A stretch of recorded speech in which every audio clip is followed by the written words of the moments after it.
Hari ini kita akan menggunakan ChatGPT untuk mengetahui pekerjaan yang kira-kira akan tetap ada atau akan tetap eksis di masa yang akan datang.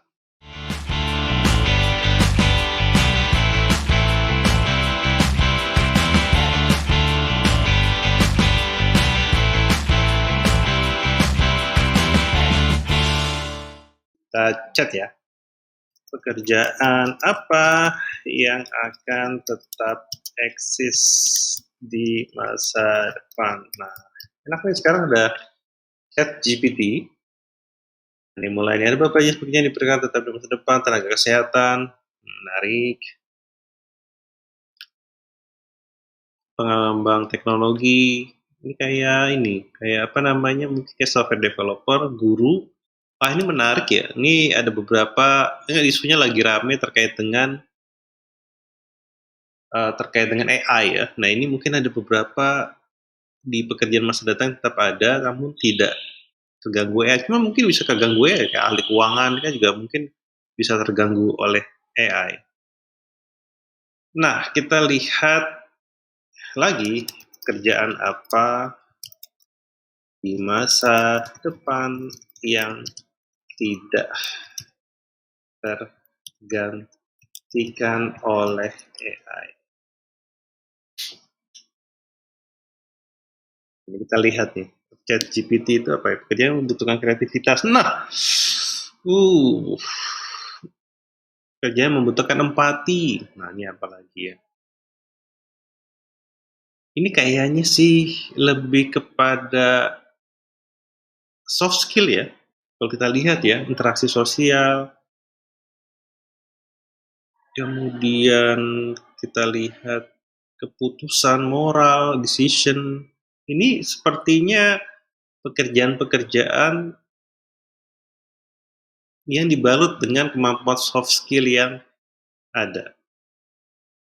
Jadi kalau di sini hard skill, di sini soft skill. Kalau kita chat lagi, apa perbedaan antara hard skill dan soft skill?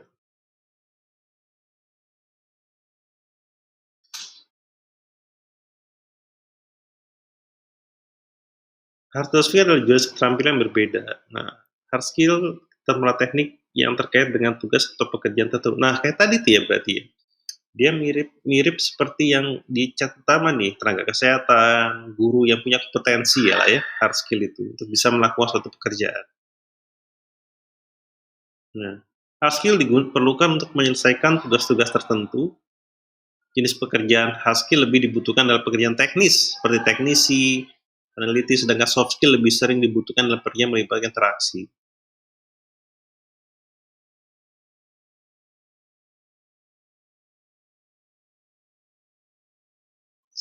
Perubahan hard skill lebih mudah berubah atau diperbarui karena dapat dipelajari atau dilatih secara terstruktur, sedangkan soft skill lebih sulit untuk diubah karena cenderung didasarkan pada kepribadian. Nah, ini perbedaan hard skill dan soft skill. Nah, kita lihat lagi apa saja keterampilan soft skill. Interpersonal, kemampuan komunikasi, kemampuan mendengarkan, kemampuan bekerja dalam tim, kemampuan kepemimpinan. Nah, ini salah satu atau beberapa contoh keterampilan soft skill.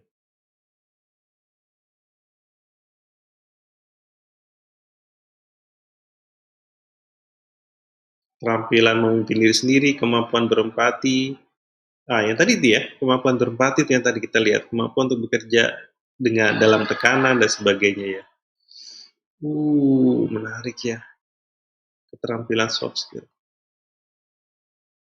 Kita lihat chat lagi, kita lihat keterampilan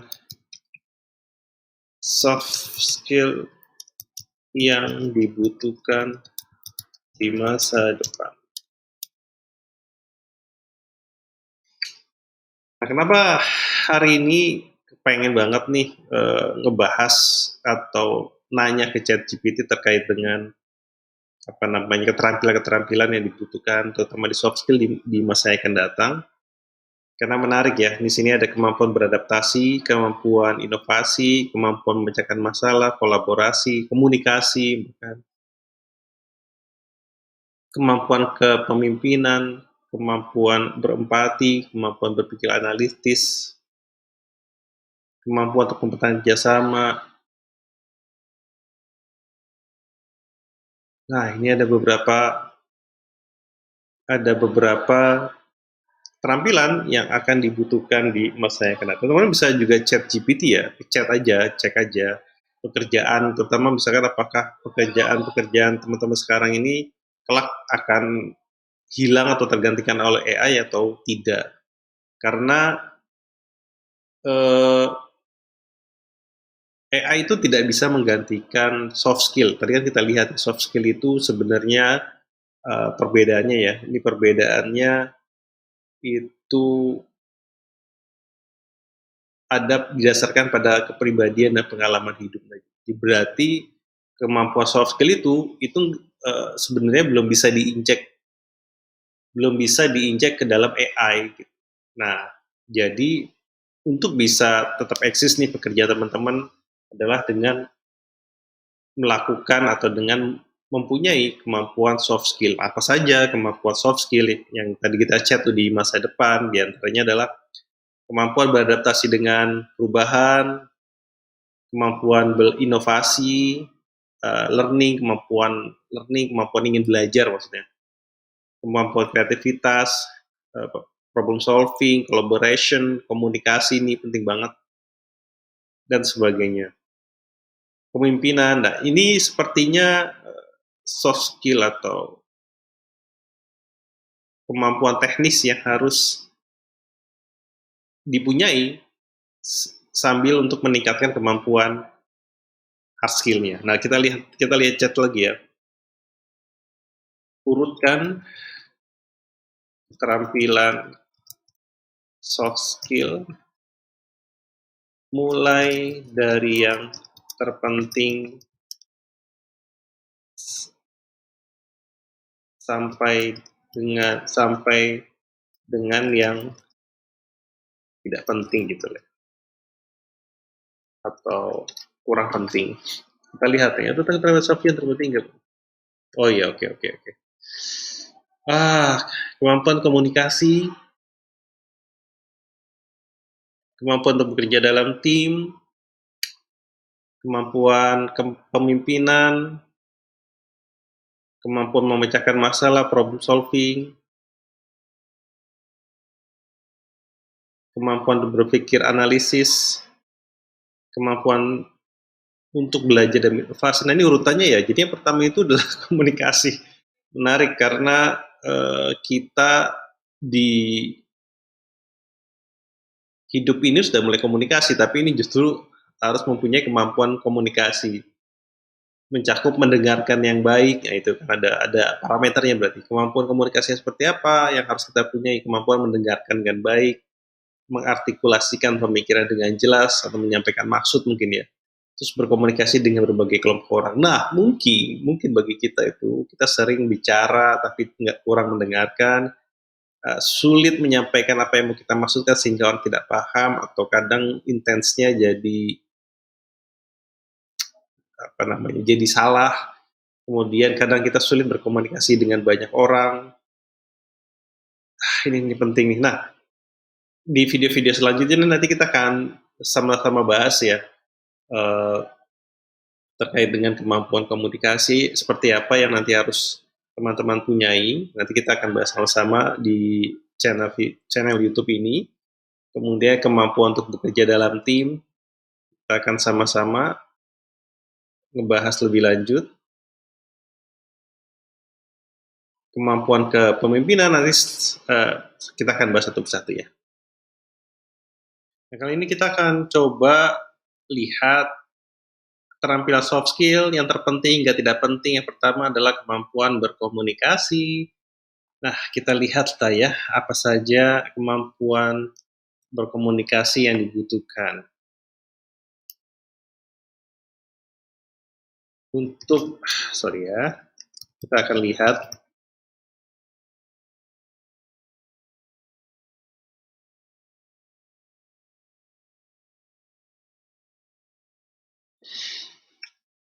Nah, kita akan bahas breakdown nih nanti nih, yang pertama nih, kemampuan komunikasi. Kan aneh kita sudah bisa komunikasi, cuman mungkin ada beberapa parameter yang yang harus kita dalami lagi dalam belajar tentang bagaimana berkomunikasi di masa depan yang baik agar pekerjaan kita tetap ada dan mungkin bisa berkembang lebih dalam lagi. Kita lihat keterampilan inti dalam bekerja. Oke, secara efektif memungkinkan Anda memahami merespon kebutuhan klien. Nah, ini mungkin ya. Jadi komunikasi ini terutama dalam tim, klien, kalau yang berhubungan langsung dengan klien, memimpin dan mempengaruhi orang lain. Nanti kita lihat lagi. Di berbagai budaya, wah penting banget. Berarti ini ada cross culture ya. Jadi kita harus memahami juga cross culture, komunikasi cross culture mungkin dari orang luar negeri dan sebagainya. Jaringan profesional yang kuat. Oh, oke oke oke. Pokoknya komunikasi yang dipergunakan untuk tim. Jadi kalau teman-teman bekerja dalam tim, itu mungkin penting ya komunikasinya. Nah ini mungkin banyak konflik juga mungkin ya, kayak tadi ya kita lihat adanya tadi itu mengartikulasikan pemikiran dengan jelas, menyampaikan maksudnya gitu ya, maksudnya supaya bisa dipahami. Nah ini teman-teman juga coba di ChatGPT ya, kemampuan komunikasi seperti apa yang dibutuhkan dalam pekerjaan Anda. Di antaranya bekerja dalam tim, kemudian dengan pelanggan, klien, untuk bisa memimpin dan sebagainya. Nah, karena saya bergerak di bidang pelatihan, maka saya akan coba menyusun modul pelatihan untuk pelatihan komunikasi.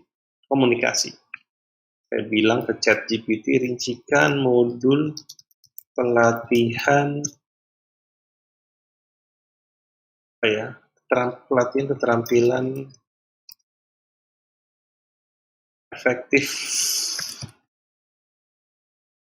communication gitu kali ya. Kita lihat ya. ChatGPT bilang, berikut adalah rincian modul pelatihan keterampilan efektif communication, di antaranya pengenalan, pemahaman komunikasi, penjelasan mengenai konsep dasar komunikasi dan faktor-faktor yang mempengaruhi komunikasi yang efektif seperti nonverbal dan listening skill. Gaya komunikasi, penting nih. Gaya komunikasi yang efektif dan tidak efektif.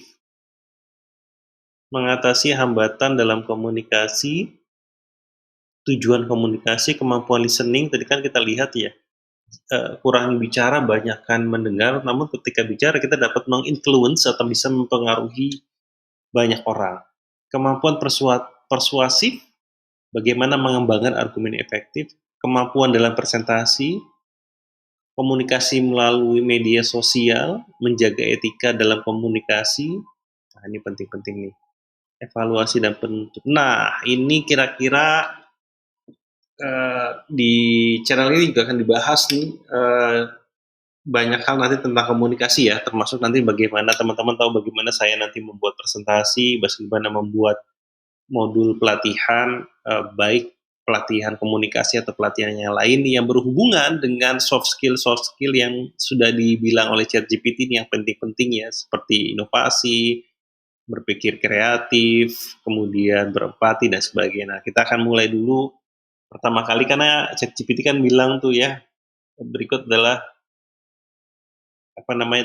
yang penting yang tidak penting adalah kemampuan untuk berkomunikasi. Kita akan buat modul pelatihannya atau nanti teman-teman sama saya belajar bersama-sama terkait dengan bagaimana teman-teman melatih komunikasi, baik untuk saya juga. Ini juga saya lagi latihan efek komunikasi di media sosial ya. Mudah-mudahan nanti teman-teman maaf ya kalau misalkan masih rada-rada grogi, masih baru. Nah, kita akan lihat modul-modulnya, nanti kita akan bahas nih. Pendahuluan, kemudian pemahaman komunikasi, gaya komunikasi, kita akan bahas satu persatu. Oke ya, nanti kita akan lihat kita akan masukkan ke slide saya, yang beberapa sudah di-draft sih sebenarnya. Nanti kita akan lihat masukkan modul-modul ini ke dalam slide. Baik, ini sebenarnya banyak hal yang sudah saya research ya sebelum dimulai dari video ini, yaitu diantaranya banyak hal yang sudah saya buat sebenarnya beberapa modul pelatihannya, kita lihat ya. Ini ada presenting skill,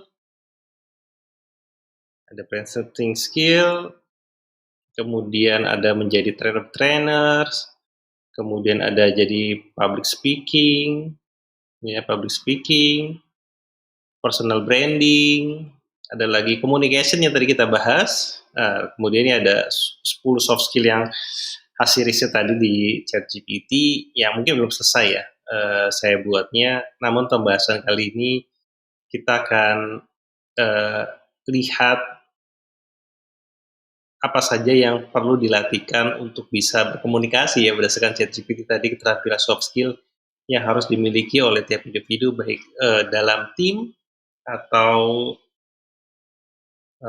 bertemu dengan klien, pelanggan, memimpin, dan sebagainya. Nah, nanti kita akan lihat modul-modul apa saja atau apa saja materi-materi yang dipelajari di suatu pelatihan yang berhubungan dengan communication skill. Ini saya hapus dulu ya. Oke. Baik, ini kita akan buka communication skill. Ini sebenarnya sudah pernah saya buatkan modulnya, rincinya ini juga terdiri dari beberapa riset-riset. Kebetulan saya senang baca, senang beberapa mencari riset dari beberapa buku, dari beberapa sumber, referensi, dan sebagainya. Dan kalau teman-teman nonton video ini, saya adalah Mas Faiz. Saya adalah co-founder dari Training Solution. Di video channel ini, fokus saya sih kebetulan adalah seorang trainer di Training Solution tentunya, dan akan membawakan banyak hal materi-materi tentang pelatihan soft skill yang dibutuhkan di dunia kerja. Mudah-mudahan dari video-video ini teman-teman bisa mengembangkan keterampilan hard skill yang ditunjang dengan kemampuan soft skill yang sudah tadi kita riset ya melalui ChatGPT. Apa saja kemampuan soft skill yang dibutuhkan dalam dunia kerja. Nah, kali ini kita akan bahas keterampilan pertama yang dibutuhkan dalam dunia kerja adalah communication skill. Nah, ini sebenarnya agak bingung juga ketika saya menyampaikan materi ini ya. Apakah sebutannya dengan communication skill atau effective communication skill. Jadi teman-teman juga di nonton video ini juga sambil saya ngedesain ya. Sambil saya ngedesain sebuah materi pelatihan soft skill untuk nanti saya ajarkan ke siswa-siswa saya. Jadi teman-teman nih langsung yang pertama nih nonton terkait bagaimana saya mendesain slide presentasi untuk nanti saya mengajar di sesi offline tentunya. Nah, ini menarik kalau lihat ini ya, ini ada me, ini ada me, kemudian ada methods, ada mass, ada audience. Ini kalau melihat slide ini aja, ini adalah menunjukkan ini adalah kita, saya, Anda, yang sedang berkomunikasi dengan beberapa orang.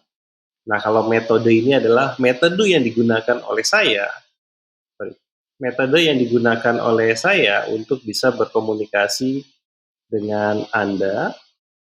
Ini ya, ini metode ini adalah cara saya berkomunikasi dengan Anda,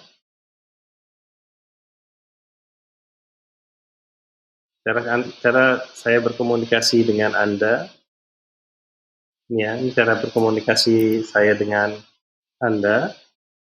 Kemudian ada mas, ini adalah orang, ini kalau definisi mas ini ya, mas ini adalah seseorang, banyak orang yang berkumpul. Kalau di sini kan ada 3 ya. Di sini kan ada 3 ya. Ini kan orangnya ada 3 yang di sini.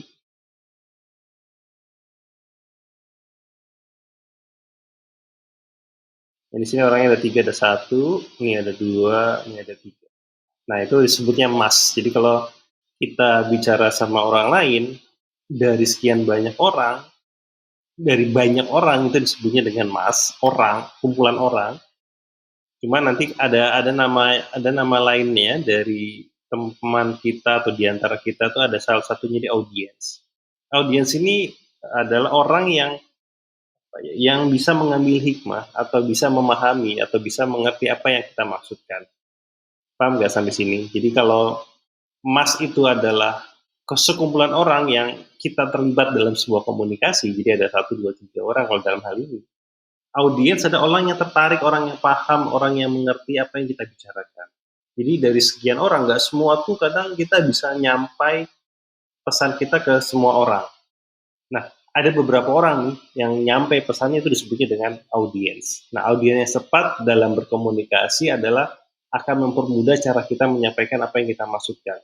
Tapi pertanyaannya adalah apakah boleh kita ngomong ke banyak orang? Boleh, tapi dengan metode yang tepat. Nah, nanti kita bahas nih metodenya ini supaya dari sekian banyak orang ini yang kita bicarakan atau kita yang sedang bicara dengan banyak orang, itu harapannya kan semua orang paham, semua tuh jadi audiens. Bisa nggak seperti itu? Bisa. Asal metodenya yang kita gunakan, metode atau gaya komunikasi yang kita sampaikan kepada banyak orang itu adalah tepat.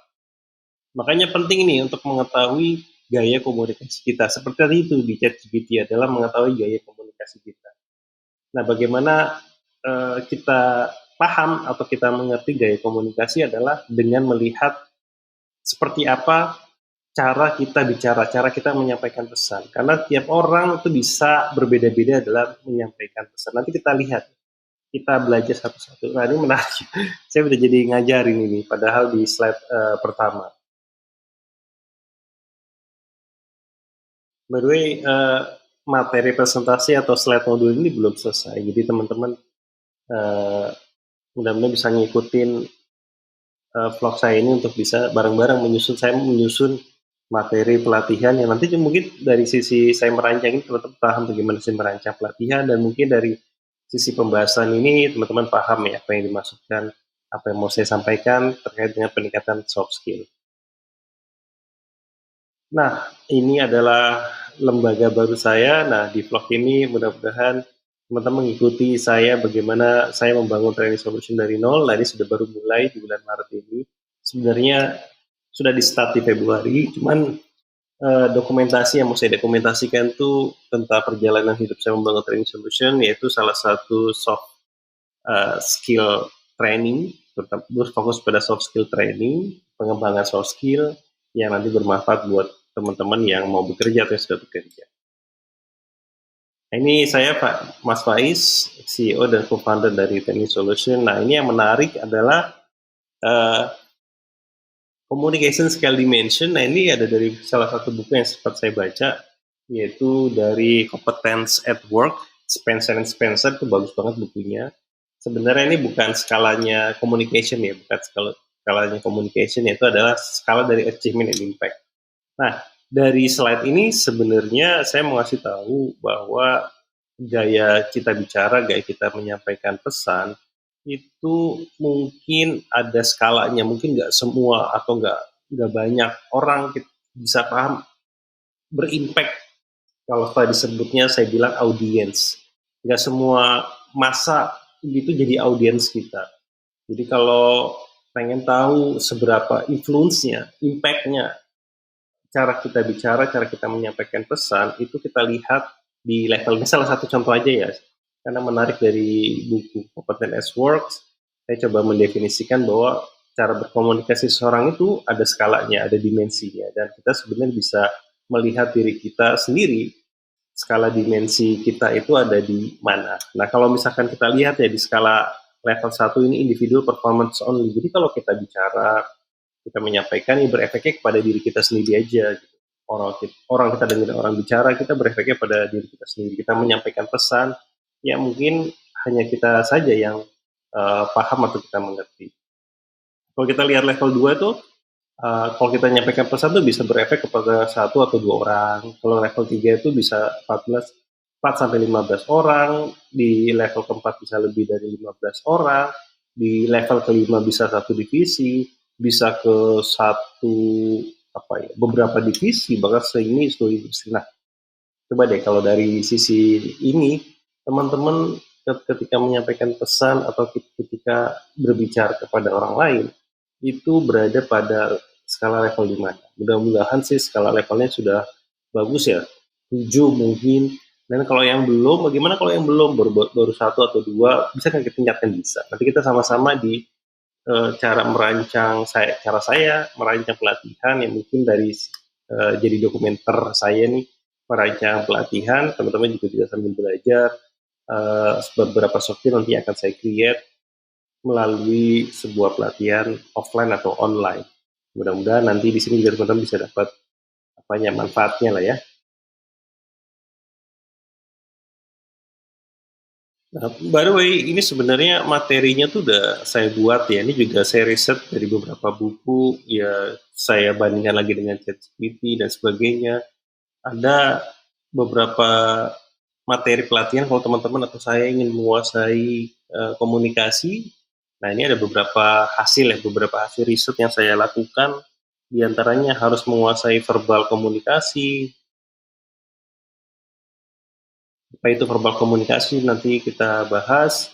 Kemudian ada lagi namanya nonverbal komunikasi, nonverbal komunikasi. Bentar ya, ini soalnya masih draft ini slide-nya, jadi agak butuh perbaikan lebih lanjut. Ada mastering art of conversation dan sebagainya. Ini sebenarnya udah banyak ya slide yang saya buat gitu ya. Cuman beberapa belakang ini ketika makin baca kok lama-lama makin kurang gitu, materi masih belum kena ke banyak orang. Kan seperti teori saya sebelumnya, jadi kalau saya menyampaikan materi inginnya orang yang ikuti pelatihan itu kan bisa menjadi audiens. Nah, ini sebenarnya udah berapa slide ya? Ini udah banyak, udah hampir 106 ya. Tapi ini kayaknya akan nambah lagi nih. Karena dari beberapa buku ada banyak perubahan nanti akan ditambahkan oleh saya sehingga lebih ngena aja.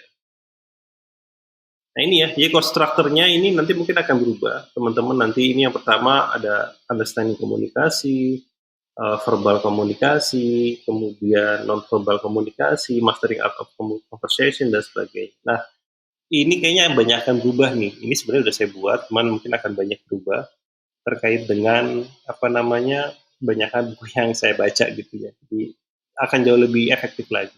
Karena kalau ngelihat dari sini, pembahasan komunikasi, malah sebenarnya metode ini yang belum saya bahas sebenarnya.